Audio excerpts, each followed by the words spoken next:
혹시 여러분 300이라는 영화 보셨습니까? 그러니까 누가 제가 300 영화 보셨어요? 그랬더니 그 벌거벗고 팬티만 입고 망토 메고 돌아다니는 그 영화요? 누가 그렇게 얘기는 하더라고요. 네, 비슷합니다. 여러분 300일 영화를 보면 계속 그런 장면들이 나오죠.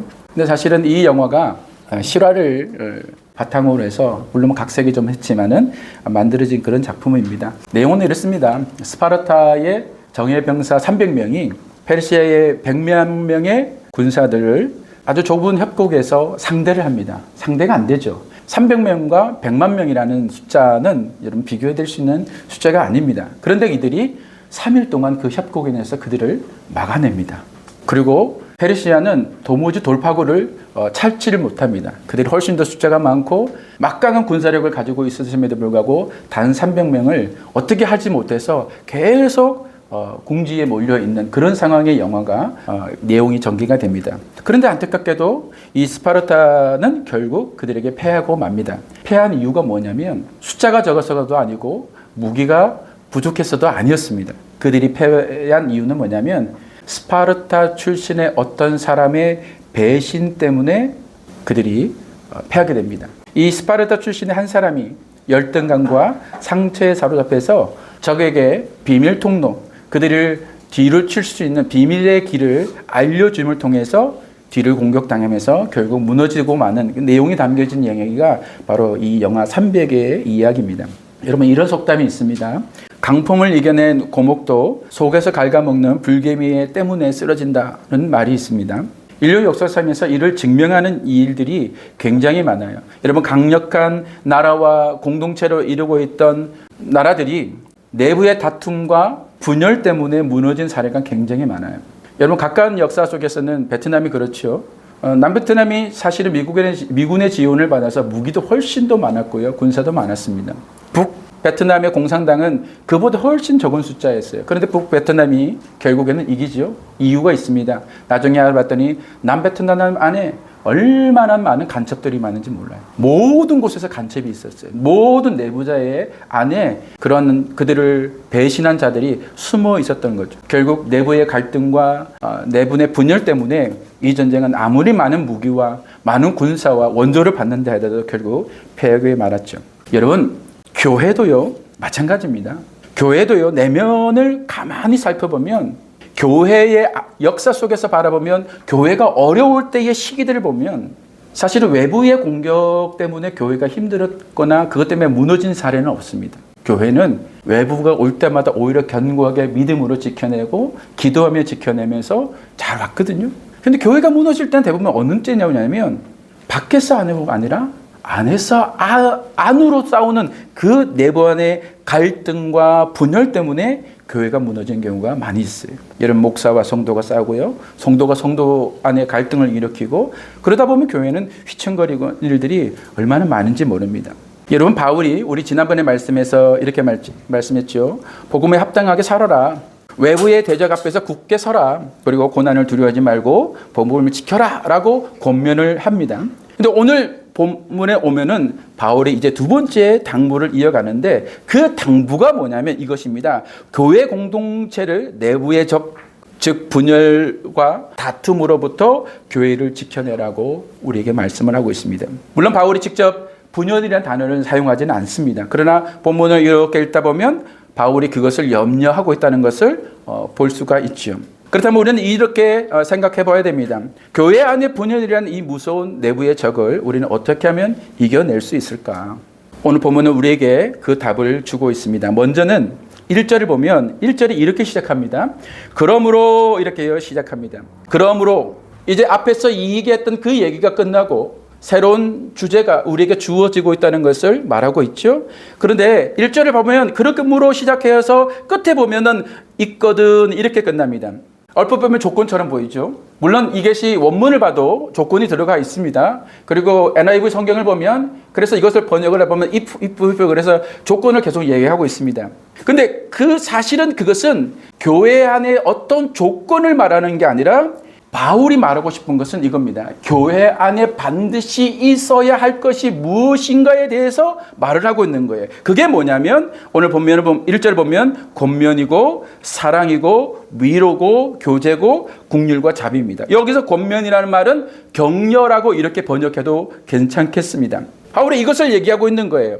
이것이 조건이라가 아니라 이런 얘기예요. 우리가 흔히 이렇게 하잖아요. 야, 남자라면 군대를 가야지 이러잖아요. 남자라면 군대를 가야지 이라고 말을 한다면 보통 그 앞에 네가 남자이기 때문에 군대를 가야 돼 이 말과 동일한 말이죠. 지금 바울이 1절이 말하는 바가 그거인 거예요. 교회라면, 정당 교회라면 있어야 할 것이 있는데 그게 뭐냐면 서로 격려하는 거래요. 서로 사랑하는 거래요. 서로 위로하는 것이고 교제하는 것이고 긍휼과 자비가 있는 것이래요.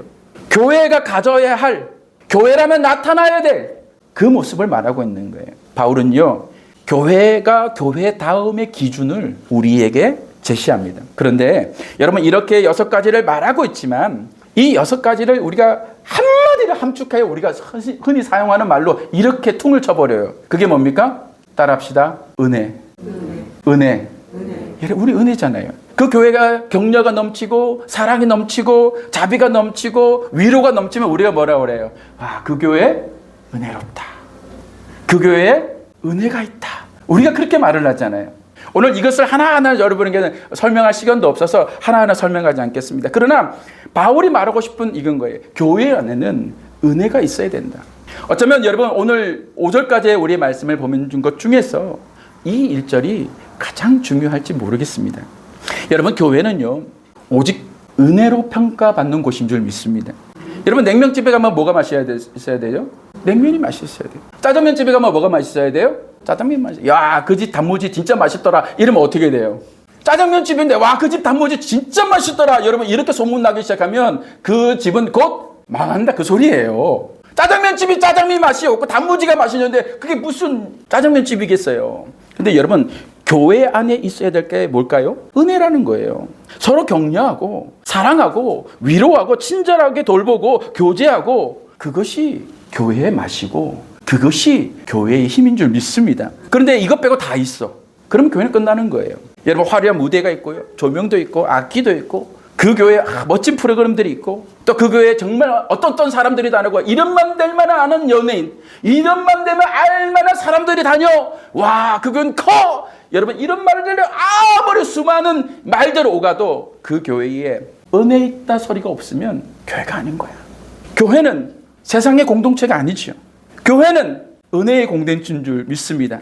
이 은혜가 분명해지면 교회는 살아날 줄 믿습니다. 교회는 다시 부흥의 역사를 맞이하게 될 줄 믿습니다. 여러분 우리가 이 은혜가 넘치는 교회가 되기를 주님의 이름으로 축원합니다. 자, 바울이 1절에서 이것을 전제를 하고 난 다음에 그 다음에 2절에서 이렇게 말을 합니다. 그렇다면 이렇게 은혜롭고 이렇게 좋은 공동체를 어떻게 하면 우리가 더욱 든든하게 세워갈 수 있을까? 하면서 여기에 대한 답을 우리에게 주는 거예요. 그게 바로 2절입니다. 우리 같이 2절을 한번 읽어보겠습니다. 시작. 마음을 같이하여 같은 사랑을 가지고 뜻을 합하며 한 마음을 품어. 예, 여기 보면은 마음을 같이하고 같은 사랑, 같은 뜻, 한 마음을 품어 이렇게 말을 하고 있습니다. 근데 이렇게 4가지를 말하고 있지만 이것도 사실은 원문을 봐도 마찬가지겠지만 여러분 바울이 말하고 싶은 것은 딱 하나예요. 그게 뭐냐면 하나 되는 거예요.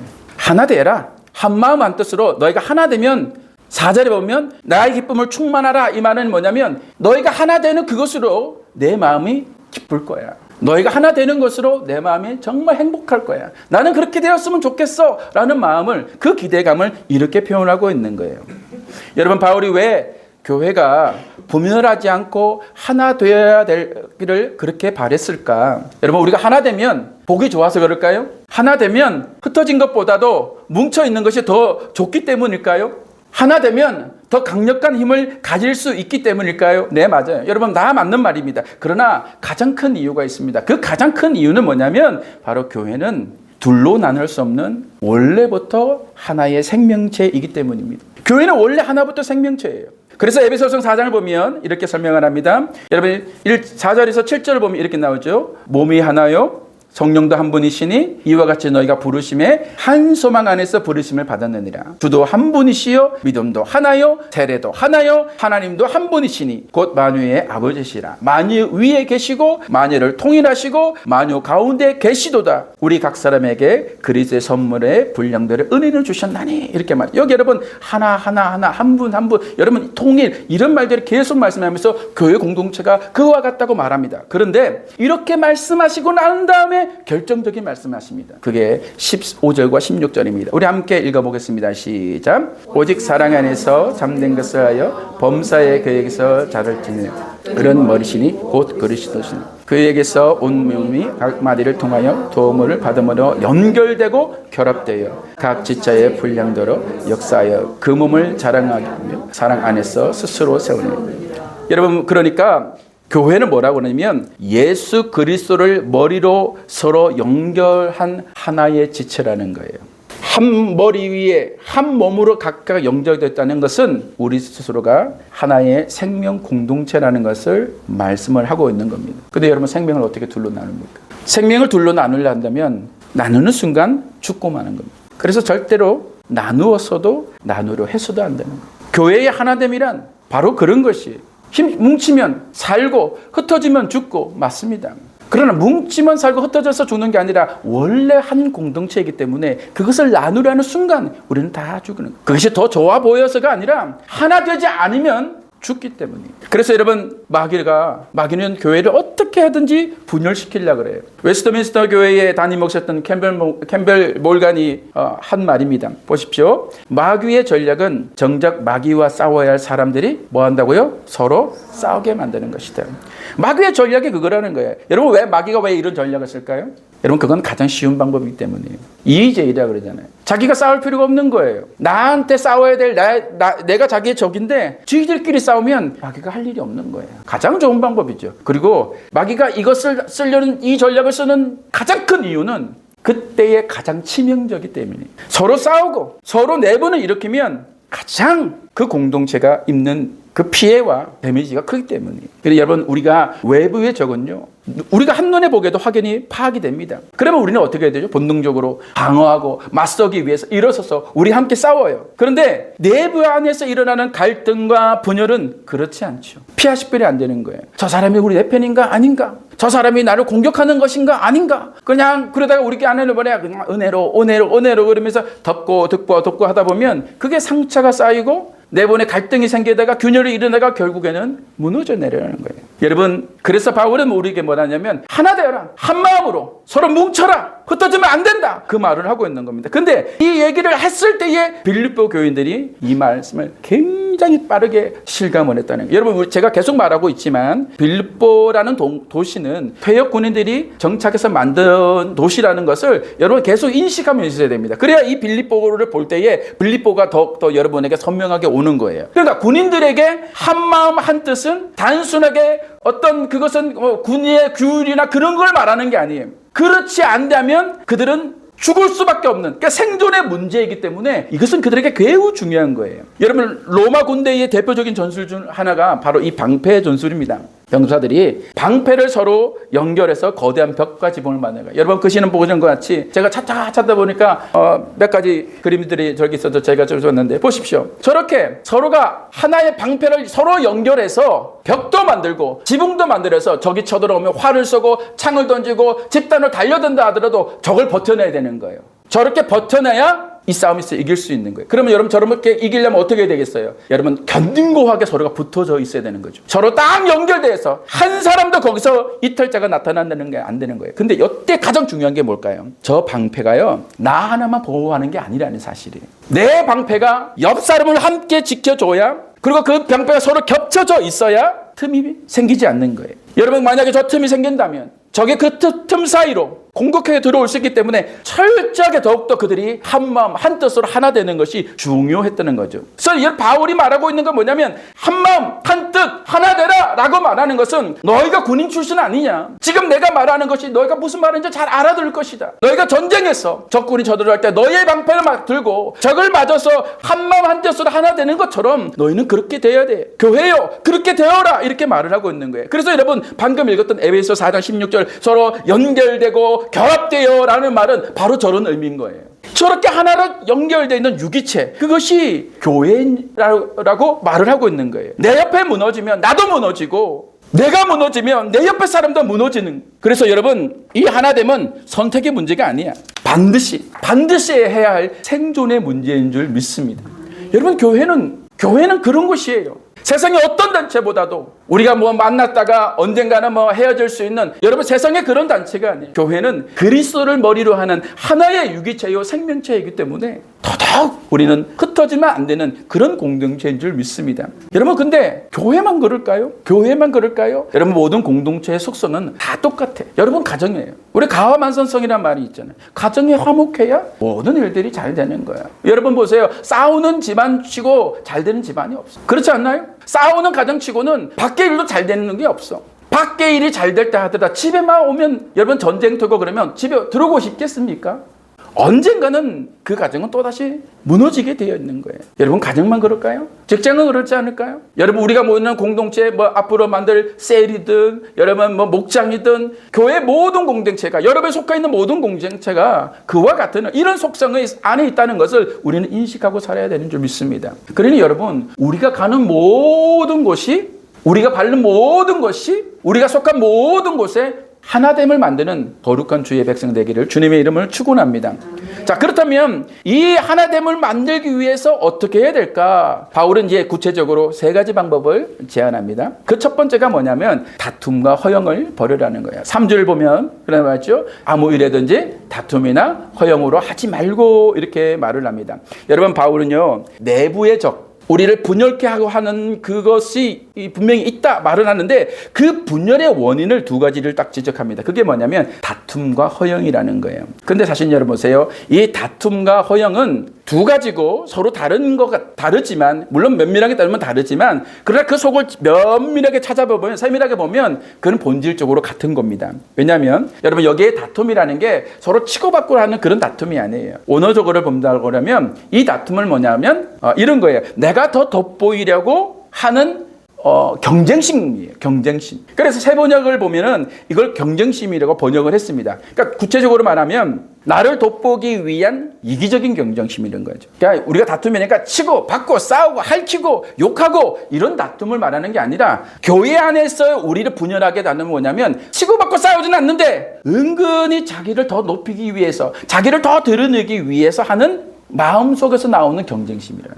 여러분, 이 싸움에는 다 이유가 있죠. 내가 누군가를 싸울 때는 싸움이 이유가 없잖아요.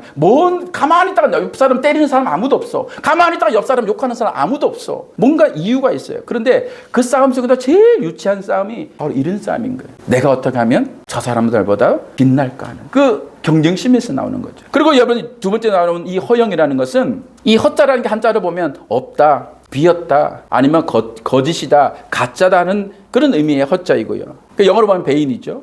근데 이 영자가 뭐냐면 영화, 영예, 영광, 영에서는 글로리예요. 그러니까 베인 글로리가 허영이에요. 그러면 뭐냐면 이 영광이요, 빈 영광이고 가짜 영광이고 헛된 영광이라는 거예요. 남의 볼 때는 화려해 보이는데 사실은 그 안을 보면 아무것도 없는 거예요. 가짜라는 거예요. 그럼 왜 이런 가짜의 영광을 가지러 갑니까? 목적은 단 하나야. 남에게 보이려는 거죠. 남에게 내가 그거인 것처럼 보여주고 싶은 거예요. 내가 그런 사람인 것처럼 보여주고 싶은 거예요. 그러니까 여러분 보세요. 아까 말했던 다툼, 이기적인 경쟁심이라는 것과 이 허영은요, 본질적으로는 다르지 않다는 거예요. 둘 다 어떤 것이냐? 남에게 내가 보여주는 것. 남이 나를 그렇게 인식하도록 만드는 것. 남이 그렇게 보도록 나를 계속 만들어가는 것. 그리고 그 속에서 나가 빛나고 사람들의 시선이 내게 쏠리고, 그럼을 통해서 자기가 영광을 취하는 거예요. 근데 여러분, 이게 마귀의 속성이야. 여러분, 이사야서 14장에 보면요, 마귀와 사탄에 대한 하나님의 언급이 있습니다. 우리 12절부터 14절 한번 읽어보겠습니다. 시작. 너 아침의 아들 계명성이여, 어찌 그리 하늘에서 떨어졌으며, 너 열국을 엎은 자여, 어찌 그리 닦여 지켰고, 내가 마음에 이르기를 내가 하늘에 올라가 하나님의 뭇별 위에 내 자를 높이리라. 내가 북극 지폐의 산이 앉으리라. 가장 높은 구름이 올라가 지극히 높은 이와 같으리라 하는도다. 여러분, 마귀가 교만해져서 하나님 자리에 앉겠다고 하나님 앞에 대적을 들고 일어난 거예요. 그러다가 하나님으로부터 땅으로 쫓겨남을 받았어. 근데 그게 사탄, 우리가 말하는 마귀야. 근데 그 마귀의 이름이 뭐라고요? 아까 계명성이라고 그래요. 근데 이 계명성이 라틴어로 보면 루치페르예요. 근데 이 루치페르가 오늘 우리가 말하는 사탄을 이럴 때 사탄의 이름이 뭐죠? 루시퍼예요. 근데 이 루치페르가 그 뜻이 뭐라냐면 광채입니다. 광채. 무슨 광채? 하나님보다 빛나는 광채. 하나님의 영광을 내게로 돌리고자 하는 광채. 나 이런 자야. 내게 영광을 돌려. 그러면 자기가 빛나고 자기 이름이 드러나고 싶거든요. 그게 죄의 본질입니다. 여러분, 이것이 아담에게 흘려갔고 아담에게 범죄한 그것이 모든 인류의 죄의 본질이 된 거예요. 그러니까 여러분, 죄의 본질은 간단한 거예요. 하나님께 돌려야 할 영광을 자기에게 돌리는 거예요. 자기가 빛나고 싶어하고 자기 이름이 드러나고 싶어하고. 여러분, 이게 죄의 본질인 거예요. 나예요, 나. 하나님이 아니라 나 자신에게 영광이 돌아오는 것. 그것이 죄의 본질이에요. 여러분, 죽음에 이르는 7가지라는 책이 있습니다. 이 고신대학교 교수님 신호나 교수님이 쓴 책이 두껍진 않아요. 요만하게 얇은 책인데 이 책의 내용이 이거래요. 이 책은 내용은 그건 거예요. 4세기 경부터 시작해서 수도원에서 그 수도사들이 자기를 훈련시킬 때에 우리가 경계해야 될, 조심해야 될 죄를 처음엔 8가지였어. 그러다가 뭐 시골을 지나서 뭐 또 7가지 되었다가 또 8가지가 되었다가 이렇게 왔다 갔다 하는 죄. 그게 뭐냐면 교만, 시기, 분노, 나태, 탐욕, 탐식, 정욕, 그리고 마지막이 허영이에요. 허영. 근데 가만히 보세요, 여러분. 교만, 시기, 분노, 나태, 탐욕, 탐식, 정욕, 허영, 모든 이 죄의 본질이 뭐냐면 누구를 향해 있어요? 자기 자신을 향해 있는 거예요. 여러분, 왜 교만해요? 겸손하면서도 교만한 사람 봤어요? 내가 낮아지면서 교만한 사람 봤어요? 그런 있을 수 없지. 내가 높아지려니까 교만해지는 거예요. 여러분, 시기도 마찬가지, 분노도 마찬가지, 나태도 마찬가지. 그게 죄의 본질이에요. 여러분, 오늘날 현대에서 가장 대중적인 죄가 뭐예요? 허영이에요. 자기 영광을 나타내는 거예요. 아니, 지금의 문화는요, 그걸 동력으로 삼아요. 가만 보세요. 내가 자랑해야 사는 그런 시대잖아요. 유튜브, 페이스북, 인스타그램 올리는 게 뭐예요? 고급 브랜드의 옷, 가방, 명품차, 시계, 고가의 미디어 장비들 이런 거를 막 올려요. 젊은이들이 영끌을 해서라도 그걸 해서 사요. 그래서 사놓고는 막 사진 찍고 그리고 올려요. 왜 올려요? 구독, 좋아요, 알림을 위해서. 구독, 좋아요, 알림을 받기 위해서 그렇게 올려요. 그러면 구독, 좋아요, 알림은 왜 받고 싶을까? 그래야 또 생산이 되니까. 지금 문화가 그렇잖아. 여러분, 이것을 위해서 온몸을 다해 살아가는 것 같아요. 여러분, 이 시대가 그런 허영의 시대예요. 나를 자랑하는 시대, 나를 드러내고 싶어하는 시대. 나 좀 관심 가져줘. 내가 이런 사람이야. 비가 내려오는 옥수같이 오는데도 여러분 뚜껑 열고 다니잖아. 나 이런 차야. 그 뚜껑 열고 다니는 사람들 봤잖아요. 저 사람 팍 빼고 그게 자기 만족이잖아. 그래서 여러분, 사랑은 속삭이고요, 허영은 떠벌리는 거예요. 근데 여러분, 이 허영이 세상에 있는 것 같아요? 아니에요. 이 허영이요, 교회 안에도 있어요. 그 대표적인 허영이 뭡니까? 거룩이 된 허영이죠. 신령하고 거룩해 보이고 신앙이 깊은 것처럼 보이고 하나님을 잘 섬기는 것처럼 보이고자 하는, 여러분, 그 죄악이 우리에게도 그렇게 노크를 하고 찾아옵니다. 여러분, 우리가 바리새인 그러잖아요. 근데 여러분, 바리새인들이 정말 나쁜 사람들인가? 아니에요. 사실 오늘 우리는 그들을 따라가지도 못해. 그들은 철저하게 율법에 철저했고 시간을 정해놓고 기도하고 예배한 엄격한 경건주의자들의 사람들이 그들이에요. 그런데 그게 뭐가 잘못됐다는 거예요? 무엇을 가지고 그들을 욕할 수 있다는 거예요? 그들의 문제는요, 그렇게 한 것이 문제가 아니라 그렇게 함을 통해서 그 영광을 드러내는 거예요. 자기 영광을 드러내는 거예요. 하나님께 드려야 할 영광이 자기에게 돌려내는 거예요. 그게 바리새인. 여러분, 바리새인 뜻이 뭐예요? 분리된 자. 다 바리새인이 뜻이 분리된 자예요. 그런데 분리된 자를 사람들이 불러줘야 되는데 그 분리된 자라고 누가 부르냐면 자기 자신을 말하는 거예요. 우리는 너하고 달라. 나는 너희하고 달라라고 하는 것이 바리새인인 거예요. 이게 바로 종교, 영적 삶 안에 들어가 있는 바로 아주 무서운 죄의 유혹인 줄 믿습니다. 그러니까 여러분, 허영의 본질은요, 자랑이 아니에요. 자랑이 아니라 자기 드러냄이에요. 그리고 그 영광을 자기에게 돌리는 거예요. 그래서 아까 3절에 봤던 이 다툼에 났던 이기적 경쟁심도 결국 자랑이고요, 이 허영도 결국 자기 자랑이라는 거예요. 여러분, 이렇게 하다 보면 그 다음 단계로 어디로 간 줄 아세요? 이것도 일종의 유혹인데, 자기를 높이는 것도 한계가 있어. 그렇잖아요? 여러분, 좋은 차 사면 뭐 몇 대 살 거야. 그렇잖아요. 여러분 뭐 명품 시계 사면 몇 개 살 거야? 내가 높은 지위에 오르면 어디까지 올라갈 수 있는가? 끝은 있어. 언제나 끝이 있어. 자꾸 하다 보면 자랑하다 보면 나중에 자랑할 것이 없어. 그런데 자랑하고 싶어는 내 마음은 사라져 안 사라져? 안 사라져. 이거 끝이 없어. 욕심이기 때문에 계속 남아있어. 그런데 자랑할 게 없어. 그러면 어떻게 돼요? 그 다음에 하는 게 있어. 그 다음에 할 수 있는 게 있어. 그게 뭐예요? 내가 자랑할 데가 없어? 내가 높이 올라갈 데가 없어? 그러면 남을 깎아내리면 돼. 간단하잖아요. 내가 더 높은 갈 데가 없어? 그럼 못 가면 간단하지. 너를 내가 낮추면 되지. 이게 정죄인 거예요. 여러분 우리가 이런 죄악 가운데에 얼마든지 노출되어 있어요. 그리고요 사람들이 알게 모르게 이 죄악이 우리 안에 들어가 있는 거예요. 바리새인들의 죄가 예수님이 바리새인을 책명하신 이유가 바로 그것이죠. 죄인이면서도 다른 일을 정죄하는 그 정죄함이 문제라는 그게 죄라는 거예요. 물론 우리는 바리새인처럼까지는 안 하죠. 그래도 우리도 은근히 깎아내리잖아요. 칭찬하면 칭찬으로 끝나야 되는데 우리 가끔 교회 보면 그런 여자 집사님이 어떤 집사님이 여집사님이 오랜만에 힘들게 그래도 그냥 돈을 아껴 쓰다가도 어느 날은 또 이렇게 나도 예쁘게 보이고 싶을 때가 있잖아. 원피스 하나 그렇게 힘겹게 하나 사서 다 이렇게 입고 오면 그러니까 왜 입고 와요? 그래도 그날은 좀 칭찬받고 싶은 거지. 여러분 칭찬받는 게 나쁜 게 아니에요. 그러니까 칭찬받고 싶은 거지. 그러면 그 칭찬해주면 되잖아. 그러면 다 오면 우리 집사님들 아이고 집사님 못 보던 옷이다. 아유 너무 이쁘다. 너무 잘 어울린다. 딱이다. 어메 옷이 날개네. 그러면서 막 칭찬하고 좋아하잖아. 그럼 이러면 그 집사님들 얼마나 기분이 좋아. 들으면 아이고 감사해요. 그러면 여기서 끝나면 정말 아름다운데 가끔 권사님 중에 그런 분이 한 분 있잖아. 그 뒤에 한마디 더 붙여. 이거 너무 이쁘다. 잘 어울린다. 아유 이제 요 뱃살만 좀 빼면 되겠네. 금기를 건드려 버리잖아. 해서는 안 되는 말을 뱉어버리잖아. 그 순간 어떻게 돼요? 이 옷은 다시 의미가 없어. 사라져. 저 권사님은 나의 원수가 되는 거예요. 야, 우리가 그런다니까. 우리 안에 보면 이런 못된 습성이 나 있어. 여러분 다른 유형도 있어요. 이런 유형은 이런 거예요. 남이 좀 높아지는 거 별로 싫어하지는 않아. 아마 그 사람이 높아지든 말든 난 괜찮아. 그러니까 그것을 막 남들이 칭찬받고 하는 거 괜찮아. 그런데 뭐냐면 나는 인정하기 싫은 거지. 왜 그래? 왜 그래요? 그러면 내가 낮아지니까. 내가 높아지는 건 포기할 수 있어. 나 높아지지 않아도 돼. 그런데 내가 낮아지는 건 싫어. 이렇게 되면 어떻게 되는지요? 칭찬에 인색해지는 거야. 나쁜 말은 안 하지만 나쁜 말은 하지 않아요. 그리고 뭐 그렇지는 않지만 모든 사람들이 칭찬하고 하는 글에선 침묵하고 있어요. 그럼 나중에 마음속에 은근히 뭘 찾아냅니까? 단점을 하나 애써 찾는 거예요. 그러면서 그 사람의 말투에 특징이 있어요. 그냐면 이거 맞아요. 아유 좋아요. 아유 다 좋은데 그러면서 그 사람은 이것만 고치면 좋겠어. 이것만 바꿨으면 좋겠어. 그러면 은근히 우리가 마음에 보면 그런 마음이 생기잖아요. 근데 여러분 이것이 문제인 것은 겉으로 보기에는 이게 선하고 거룩하고 어떤 열심처럼 보인다는 거예요.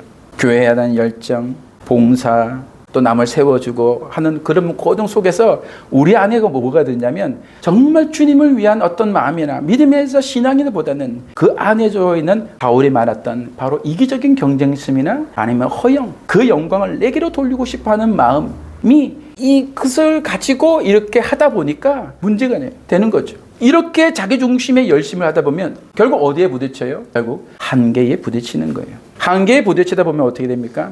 이제는 그때선 폭발하는 거죠. 나를 무시하는 것 같고 나를 인정하지 않는 것 같고 그러다 보면 내 열심에 그렇게 애써 감춰왔던 열심들이 나중 되면 뭐냐면 교회도 필요 없어. 집사님도 필요 없어. 목사님도 필요 없어. 하는 그런 마음이 생기는 거예요. 다 나를 미워하는 것 같고 나는 인정해주지 않는 것 같고 이런 마음에 빠질 수 있다는 거예요. 이것이 바로 교회가 공동체로 이루고 있는 그 안에서 마귀가 가장 많이 사용하는 전략인 겁니다. 우리 안에 서운하게 하고 내가 인정받게 하고 싶어서 애쓰게 하고 바울은 말합니다. 이기적인 경쟁심과 허영을 버려라. 그래야 너의 내부 안의 적들로부터 너희 자신을 보호할 수 있다는 거예요. 여러분 이것이 우리 안에 잡으면 누구도 아니야. 가장 힘든 사람은 결국 자기 자신이에요. 계속 자기가 힘들어져. 그러다가 결국에는 그것도 한계에 부딪히면 어떻게 돼요? 하나님도 원망해요. 우리가 이것을 경계해야 될 줄 믿습니다. 여러분 모든 선을 이루어질 때에 항상 내 안에 혹시 내 마음속에서는 이것이 탐욕에서 내 욕심에서 나오는 것은 아닌지 우리 자신을 돌아볼 수 있어야 돼요. 그래서 사도 바울이요 이 얘기를 딱 하면서 두 번째 방법을 딱 제시합니다. 그게 뭐냐면 3절 우리 계속 보면 그게 뭐냐면 남을 나보다 낮게 여기는 거예요. 여러분 이 남을 나보다 낮게 여긴다는 말은 나를 가스라이팅 하라는 말이 아니에요. 이런 거죠. 누가 봐도 저 사람이 나보다 잘생기고, 누가 봐도 저 사람이 나보다 돈 많고, 누가 봐도 저 사람이 나보다 지위가 더 높아요. 근데 그런 객관적인 사실마저도 부정하면서 억지로 하는 그런 겸손, 이건 거짓 겸손이라는 거예요. 예를 들어서 이런 거예요. 홍록이가 하고 제가 딱 봤어요. 누가 잘생겼어요? 시험에 들지 마기가 없었어. 그런 거예요. 우리 홍록이가 잘생겼잖아. 근데 홍록이가 잘생겼는데 제가 홍록이를 보면서 그러는 거야. 내가 겸손하는 마음 척하면서, 어이, 그래 인마 네가 잘생겼다. 그렇게 인정해줄게. 이렇게 하는 것은 겸손이 아니라는 거야. 왜? 그건 객관적인 사실이잖아. 근데 그렇게 자기 스스로 위안하는 것처럼 하면서 겸손하는 거야. 근데 만약에 반대로 홍록이가 이제 생각하는 거예요. 자기 딱 봐도 우리 목사님보다 내가 잘생겼거든. 근데 우리 홍록이가 이렇게 말하는 거지. 그러니까 내가 잘생긴 걸 내가 더 알지만 내가 말하지 말아야지. 그냥 목사님이 더 잘생긴 거라고 내가 인정해야지. 그러면서 자기 마음을 계속 자기 스스로에게 가스라이팅을 하는 거예요. 근데 이것 또한 겸손이 아니라는 거예요. 지금 바울이요, 남을 낮게 여기라 그러면 우리는 어떻게 하냐면 이 두 가지로 이해한다니까요. 자기가 인정해야 될 객관적 사실을 앞에다 두고도 그냥 그걸 무시하고 나는 하나님의 은혜 안에 있으니까 나는 겸손해야지, 그러면서 그걸 무시하거나, 아니면 그 객관적인 사실을 반대의 편에 있어서 자기 스스로 인식하고 있지만은 그냥 말씀이 그러니까 내가 억지로 그렇게 해야 되지, 이렇게 생각한다는 거예요. 근데 여러분, 이렇게 되면 한계가요. 인간의 힘으로 그것을 누르고 그것을 바꾸려 하고 억지로 그것을 감정을 누려가면서까지 이렇게 하는 것은 여러분, 그건 한계가 있다는 거예요. 바울이 말하는 이 겸손, 남을 낮게 여기라는 말은 뭐냐면 바로 5절을 근거해서 하는 말이에요. 그게 뭡니까? 너희 안에 이 마음을 품으라. 그렇죠? 곧 그리스도의 예수의 마음. 그리스도의 예수의 마음으로 너 자신을 비추어 보면 너가 어떤 사람인지를 보게 된다는 거예요. 여러분, 세상의 거울은요, 우리 자신을 겉모습을 비춰보잖아요. 근데 예수의 거울은요, 우리의 속사람을 비춰보게 해요. 그러니까 바울이요, 그 빛에 이렇게 비춰보니 뭘 보게 됩니까? 디모데전서 1장 15절에 보면 죄인 중에 괴수인 나를 보게 되고, 사도 중에 가장 작은 자인 나를 보게 되고, 성도 중에 가장 작은 자인 나를 보게 되는 거예요. 그 마음을 가지고 우리 자신을 보라는 거예요. 여러분, 억지로 자신을 가스라이팅 하면서 그 누르는 것이 아니라 나의 모든 삶이 예수 그리스도 안에서 나를 보면 죄인인 나만 보인다는 거예요. 그러면 그 예수의 마음으로 우리가 남을 섬기고 이해할 수 있게 된다는 거죠. 여러분이요, 그 예수 안에서 우리 자신을 비춰보다 보면 세상에 그런 어떤 것들이 아무것도 아니라는 것을 이해하게 되고, 오직 나를 위해서 구원하시고 나를 위해서 십자가를 지셨던 예수의 사랑이 내 안에서 비춰질 때에 그 모든 것들이 은혜로 이해가 된다는 거예요. 그러면 세상에 그런 것들이 아무것도 아니는 것으로 받아들일 수 있다는 거죠. 지금 남을 낮게 여기라는 것은 예수의 마음으로, 예수의 사랑으로, 예수의 관점으로 그렇게 보라는 거예요. 그리고 세 번째, 마지막은 이거예요. 서로 4절에 보면 서로 돌보라는 거죠. 여러분, 여기서 돌보라는 것은 원어의 뜻을 보면 나의 관심사에만 몰두하지 말고 다른 사람의 관심에도 마음을 기울이라는 거예요. 이런 말이에요. 내가 하고 싶은 거, 내가 생각하는 방식, 또 내가 생각하는 원하는 것, 이것만을 주장하지 말라는 거예요. 내가 지금 살아왔던 내 삶에서 내가 알고 있는 그것만이 정답이 아니라는 거예요. 내가 정답이 아니라는 거예요.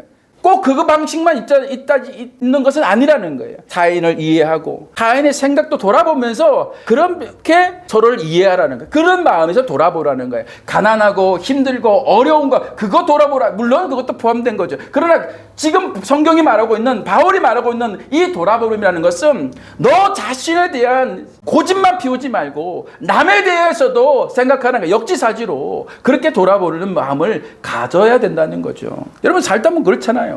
나이 잡으면 자꾸 들어보니까 저도 그렇다니까 고집만 자꾸 세워지고, 살아왔던 경험이 쌓이니까 자꾸 그 방식만 고집하고 이런 것들이 생기게 된다는 거예요. 그런데 그러지 마라. 그러지 말라는. 보세요. 제가 아내하고 이제 살아온 지가 벌써 한 30년쯤 됩니다. 이 30년쯤이 살아오다 보니까 그 사이에 얼마나 많이 부딪혔겠어요. 근데 요즘에 그렇게 하다 보니까 딱 하나 달라진 게 있어. 제가 자신을 보면서 많이 느끼는 게 뭐 있어. 옛날에 그렇게 싸우고 했던 어떤 부분들이요, 지금 안 싸워요. 여러분, 제가 이렇게 성장하고 거룩해져서 그거 아니에요. 자꾸 싸우다 보니까 그 싸운다는 것이 싸움으로 해결 안 되더라는 것들이 훨씬 더 알게 되는 거예요. 그거 다퉈봐야 싸워봐야 바뀝니까? 안 바뀌는 거죠. 달라집니까? 안 달라지는 거죠. 근데 가만 놔둬 보니까 시간이 지나니까 이게 바로 잡히더라는 거예요. 그걸 경험을 하는 거죠. 그러니까 이제는 어떤 부딪힐만 있으면 그냥 침묵하는 거예요. 그냥 냅둬버린 거예요. 왜요? 그냥 그렇게 하다 보니까 이제 저 사람도 저도 서로가 이렇게 맞춰간다는 것을 알게 된다는 거죠. 서로를 생각하면서 이해하게 되는 거죠. 여러분 주 안에서의 서로를 돌아보라는 말은 바로 그런 말이에요. 그러면 너희가 다투고 분열할 일이 별로 없다는 거예요. 여러분 우리 안에 이것이 이 돌아봄이 있기를 주님의 이름으로 축원합니다. 여러분 결론을 맺겠습니다. 결론을 맺으려는데 이 결론을 맺기 전에 제가 처음에 서론에 말했던 영화 300의 잠시 한 장면을 여러분께 함께 보고 결론을 맺도록 하겠습니다. 표한 모습의 한 남자가 어둠 속에서 모습을 드러내며 능선 너머로 뒷길이 있고 돌벽이 무용지물이 될 수 있다 말합니다. 자신은 스파르타에서 태어났으나 부모님이 자신을 살리기 위해 스파르타를 떠났었다며 자신을 낳아서 실추된 부모님의 명예를 되찾기 위해 전투에 참가하게 해달라고 간청합니다. Raise your shield as high as you can. Each Spartan who takes the mantle was left thigh to neck. With a shield, every single weak spot in the phalanx shatters. 전투원으로는 쓸 수 없다며 돕고 싶다면 시체를 치우고 부상병을 돌보는 일을 하라고 말하자. Father, you are wrong. Leonidas, you are wrong. 지금 저기 저작권이 있어서 그런지 잘 적은 안 됐더라. 그래서 제가 저기로 내용은 이겁니다. 저 사람이 에피알테스입니다. 에피알테스가 와서 곱춥니다. 장애입니다. 그리고 스파르타 군인이 입고 있는 그 군복을 입고 창과 방패를 어디서 구했는지 보고 아까 투구 봤죠? 그 이상한 투구를 맞지 않는 투구를 억지로 쓴 듯이 이렇게 왔습니다. 그리고 그가 와서 말하는 거예요. 이 전투에 참여해 주십시오. 왜 그렇습니까? 내가 이렇게 태어난 것을 때문에 내 부모는 이 스파르타를 떠나야 되겠다. 그래서 나는 증명하고 싶다. 나의 이 전쟁을 통해라. 나는 저 많은 페르시아 군대를 사람들을 죽일 수 있다. 나를 싸우게 해달라. 그때 왕입니다. 너가 든 방패를 들어봐라. 그렇게 말합니다. 안 들리는 거예요. 왜? 신체적 한계 때문에 안 들리는 거예요. 그래서 말합니다. 싸울 수 없다. 너의 방패는 너를 보호하는 게 아니라 네 왼쪽의 사람의 목에서부터 발목에까지 그 방패로 너는 보호해줘야 되는데 보호해줄 수가 없다. 그러면 너도 죽고 공동체도 죽는다. 그래서 싸우겠다는 거예요. 그래서 말합니다. 싸우지 말고. 네가 정말 동참하고 싶다면 가서 시체를 치우거나 부상자를 돌보거나 하는 그 일에 네가 동참할 수 있다. 라고 말했는데 저 사람이 뭐냐면 분노를 일으키면서 방패를 집어던지면서 당신이 틀렸습니다. 라고 말을 하고 배신의 길로 바로 가버리는 바로 그 장면입니다. 저는 이 영화를 오래전에 봤습니다만 다른 영화 그 장면 사실 제가 기억이 안 납니다. 막 이렇게 CG가 화려했다는 것만. 근데 저 장면은 오랫동안 제 머릿속에 기억이 남는 장면입니다. 왜 그런지 아십니까? 저는 감독이 의도했는지 안 했는지는 잘 모르겠습니다. 근데 한 가지는 제 생각이 있습니다. 에피알테스가 듣고 있던 여러분 모습이 보십시오. 스파르타의 군인들은 전부 다 몸이 좋고 얼굴이 잘생기고 그런 사람들을 표현했습니다. 근데 저 사람은 생기기도 흉측하게 생겼죠. 그런데 생긴 걸 본다면 스파르타의 사람들보다는 오히려 페르시아의 그 군인을 그렇게 표현했으니까 그게 굉장히 닮은 거예요. 감독의 의도가 그것은 아닐까? 저 사람의 저 어그러진 그 몸은 어쩌면 우리 자아상일지 모르겠다 하는 생각이 드는 거예요. 보세요. 저 사람이 싸우고자 하는 열정은 있지만 그 열정이 어디서부터 나오는 거라고요? 분노, 복수심, 열등감이라는 거죠. 그 옷은 입고 스파르타의 옷은 입고 무기는 들었지만 그는 거기에 어울리는 사람이 아니었던 거죠. 근데 여러분 우리의 모습이요. 이와 같을 수도 있어요. 우리가 믿음이라고 포장되는 것들이 사실을 보면 에피알테스 같은 사람이 생길 수도 있다는 거예요. 어쩌면 내 뜻대로 내 계획대로 되지 않을 때 혹은 내가 거절당한다고 생각할 때에 여러분 그때에도 주님을 따를 수 있습니까? 창을 들지 말고 네가 우리 다른 것으로 우리 돕는 일을 해줄 수는 없겠니? 라고 했었다면 내가 정말 돕겠습니다 하고 나선다면 그는 정말 진심일 것입니다. 그러나 자기 고집을 끝까지 펴는 거죠. 여러분 이건 참된 믿음도 참된 청지기의 자세도 아니죠. 여러분 참된 충성은 나를 드러내거나 내 욕심을 충족하는 것이 아닙니다. 그래서 바울이 말합니다. 이기적인 경쟁심과 허영을 버려라. 그것은 공동체를 병들게 하는 톡복설과 같다는 거예요. 여러분 그래서 우리가 1절이 중요하다고 말씀드린 게 바로 이겁니다. 그 마음마저도 예수 그리스도께 가져오고 예수 그리스도의 마음 안에 들어오면 그 모든 것들이 은혜로 수용되는 거예요. 그 은혜 안에 들어온다면 비록 우리가 부족하고 연약하고 나약한다 할지라도 그 은혜 안에서 하나님의 선한 일들을 함께 이루어갈 수 있는 줄 믿습니다. 여러분 손에 다 방패가 들렸습니다. 여러분 보이지 않지만 여러분 각자의 방패가 들고 있습니다. 근데 그 방패 나를 위해만 들기 시작하면 공동체는 무너집니다. 그 방패를 들고 내 옆 사람을 보호한다는 마음으로 함께 우리가 연결될 때에 견고한 벽을 만들어내고 견고한 담을 만들어내고 견고한 지붕을 만들어내서 마귀의 어떤 공격도 이겨내게 될 줄 믿습니다. 우리 교회 공동체 작죠? 연약하죠? 괜찮아요. 여러분 우리가 정말로 하나 되고 우리가 분명한 목적과 그 의식을 가지고 한 마음을 품어 일어난다면 하나님께서 우리를 통하여 거대한 역사 이루어 가실 줄 믿습니다. 이 방패를 들고 서로 우리 지키는 마음으로 하나 되 그리스도의 몸된 교회를 든든히 세워가는 우리 모두가 되기를 주님의 이름으로 축원합니다.